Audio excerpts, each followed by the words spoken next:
নমস্কার বন্ধুরা, কেমন আছেন সবাই? আশা করি সবাই ভালো আছেন। আমি আজকে রান্না করব মাংসের খিচুড়ি, ভুনা খিচুড়ি।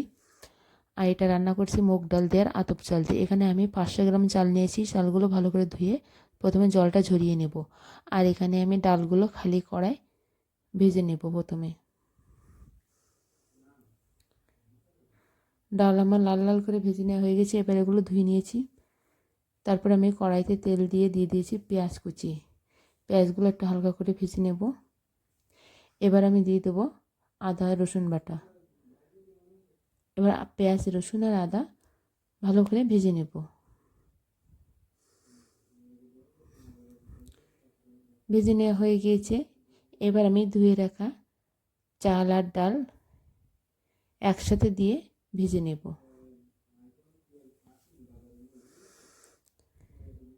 এখন আমি এই চাল আর ডালের ভিতরে একটু লবণ আর হলুদ দিয়ে দেব।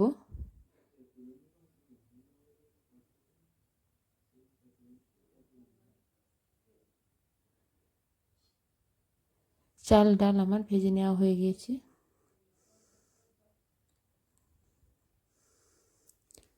আর এদিকে আমি রাইস কুকারে জল গরম করতে দিয়েছিলাম। আর কড়াইতে দিয়ে দিলাম তেল। তেলের ভিতরে দিলাম পেঁয়াজ কুচি। পেঁয়াজটা একটু ভেজে নেব। ভেজে নেওয়া হয়ে গেছে। এবার আদা রসুন বাটা দিয়ে দেবো। আর এখানে আমি মাংস নিয়েছি 1 কেজি। এবার দিয়ে দেবো পরিমাণ মতো হলুদ আর স্বাদ মতো লবণ। আর দিয়ে দেবো শুকনো ঝালের গুঁড়া। দিয়ে আবার একটু ভালো করে মশলাটা ভেজে নেব। মশলাটা আমার রেডি হয়ে গিয়েছে। এবার আমি মাংসগুলো দিয়ে দিলাম।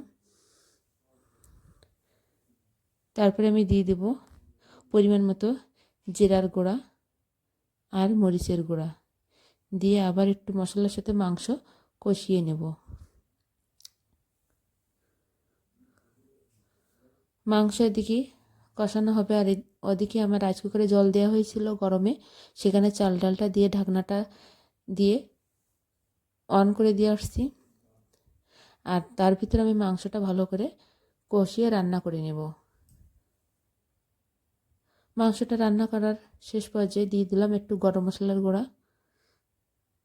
আর এখানে আধা ঘন্টার মধ্যে আমার চাল ডাল ফুটে উঠছে। এবার চাল ডালের ভিতরে আমি রান্না করা মাংস দিয়ে দিলাম। দিয়ে আবার একটু ঢাকনাটা ঢেকে দিব।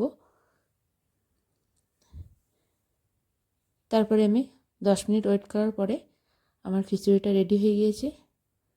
খুব সুন্দর একটা খিচুড়ি। এটা কিন্তু খেতে খুবই টেস্টি। বাড়িতে মন চাইলে কিন্তু খুব সহজে এই খিচুড়িটা তৈরি করে নেওয়া যায়।